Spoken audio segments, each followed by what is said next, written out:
দেখতে দেখতে ঈদ শেষ হয়ে গেল আর ঈদ শেষেই কিন্তু বট তৈরি করার জন্য আমাদের একটা টেনশন থাকে কিভাবে রান্না করলে এই বটটা থেকে এক্সট্রা একটা গন্ধ থাকবে না আর খেতেও অনেক ভালো লাগবে। আজকে সেই রেসিপি শেয়ার করব।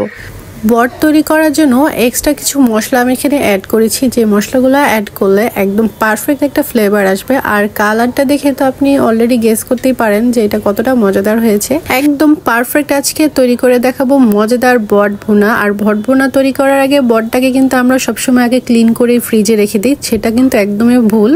ফ্রিজে রাখার আগে অবশ্যই সামান্য হলুদ, লবণ আর মরিচ দিয়ে জাল করে রেখে দিতে হবে। পরবর্তীতে দেখবেন এটা যখন রান্না করবেন তখন এটা থেকে বটের কোনো এক্সট্রা গন্ধ থাকবে না। আর এখানে আমি মশলা নিয়েছি এলাচি, দারচিনি, জয়ত্রী, জয়ফল, তেজপাতা, গোলমরিচ, মশলাগুলো বেটে নিয়েছি। আর নিয়েছি আদা রসুন বাটা, শাহি গুঁড়া মশলা, হলুদ গুঁড়া, মরিচ গুঁড়া, লবণ আর অবশ্যই ধনিয়া গুঁড়া।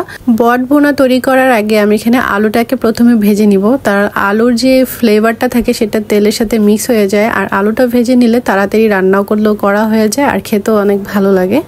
সেই জন্য আমি একটু লাল লাল করে ভেজে তুলে নিচ্ছি। আর সেম তেলেই আমি এখন পেঁয়াজ কুচি দিয়ে দিব। আর পেঁয়াজ কুচিটা কিন্তু একটু লাল লাল করব, তবে এখানে আমি কিছু পেঁয়াজের সাথে কিছু মশলা ভেজে নিব, সেই জন্য একটু মশলাও অ্যাড করে দিচ্ছি যাতে ফ্লেভারটা পেঁয়াজের সাথে ঢুকে যায়। পেঁয়াজটাকে আমি লাল লাল করে একদম ভেজে নেবার পরে প্রথমে পানি অ্যাড করে দিব। তারপর আমি এখানে মশলা অ্যাড করে দিব, আদা রসুন বাটা, জিরা বাটা আর অবশ্যই যে শাহি মশলাটা আমি এখানে অ্যাড করব সেই শাহি মশলাটাও এখানে অ্যাড করে দিব।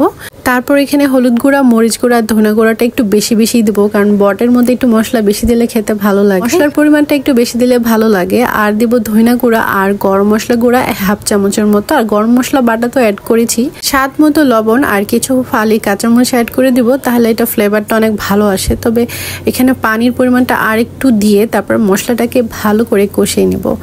আমার কাছে এইভাবে মশলা দিয়ে ভালো করে কষিয়ে রান্না করলে মনে হয় যে বটের যে এক্সট্রা একটা গন্ধ থাকে সেটা কিন্তু অনেক কমে যায়। মশলাটাকে একটু ভালো করে কষিয়ে নিলে মশলার যে গ্রেভিটা, ঝোলটা সেটাও খেতে অনেক ভালো লাগে আর খুবই সুন্দর করে বটের সাথে মিশে যায়। তেল ওঠার সাথে সাথে আমি এখানে বটগুলো অ্যাড করে দিয়েছি। আর বটগুলো কিন্তু খুবই ভালো করে মশলার সাথে কষিয়ে নিব।